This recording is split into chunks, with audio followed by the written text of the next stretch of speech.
قل لو شاء الله ما تلوته عليكم ولا أدراكم به فقد لبثت فيكم عمرا من قبله أفلا تعقلون۔ کہہ دو کہ اگر اللہ چاہتا تو میں اس قرآن کو تمہارے سامنے نہ پڑھتا اور نہ اللہ تمہیں اس سے واقف کراتا۔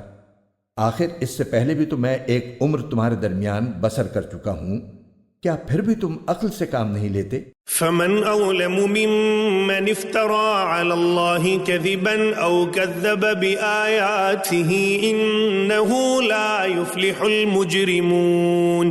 پھر اس شخص سے بڑا ظالم کون ہوگا جو اللہ پر جھوٹ بہتان باندھے یا اس کی آیتوں کو جھٹلائے؟ یقین رکھو کہ مجرم لوگ فلاح نہیں پاتے۔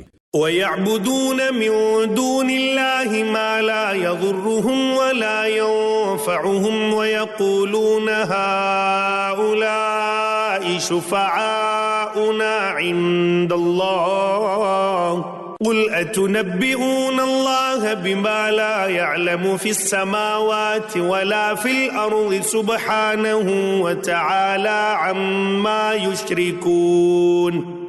اور یہ لوگ اللہ کو چھوڑ کر ان من گھڑت خداؤں کی عبادت کرتے ہیں جو نہ ان کو کوئی نقصان پہنچا سکتے ہیں نہ ان کو کوئی فائدہ دے سکتے ہیں، اور کہتے ہیں کہ یہ اللہ کے پاس ہماری سفارش کرنے والے ہیں۔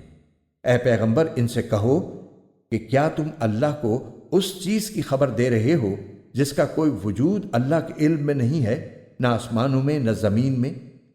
حقیقت یہ ہے کہ اللہ ان کی مشرکانہ باتوں سے بالکل پاک اور کہیں بالا و برتر ہے۔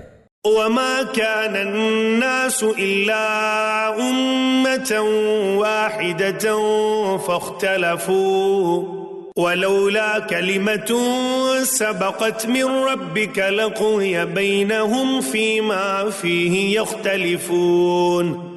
اور شروع میں تمام انسان کسی اور دین کے نہیں، صرف ایک ہی دین کے قائل تھے، پھر بعد میں وہ آپس میں اختلاف کر کے الگ الگ ہوئے۔ اور اگر تمہارے پروردگار کی طرف سے ایک بات پہلے سے طے نہ ہو چکی ہوتی تو جس معاملے میں یہ لوگ اختلاف کر رہے ہیں اس کا فیصلہ دنیا ہی میں کر دیا جاتا۔ وَيَقُولُونَ لَوْلَا أُنزِلَ عَلَيْهِ آيَةٌ مِّن رَّبِّهِ فَقُلْ إِنَّمَا الْغَيْبُ لِلَّهِ فَانتَظِرُوا إِنِّي مَعَكُم مِّنَ الْمُنتَظِرِينَ۔ اور یہ لوگ کہتے ہیں کہ اس نبی پر اس کے رب کی طرف سے کوئی نشانی کیوں نازل نہیں کی گئی؟ تو اے پیغمبر تم جواب میں کہہ دو کہ غیب کی باتیں تو صرف اللہ کے اختیار میں ہیں، لہٰذا تم انتظار کرو، میں بھی تمہارے ساتھ انتظار کرتا ہوں۔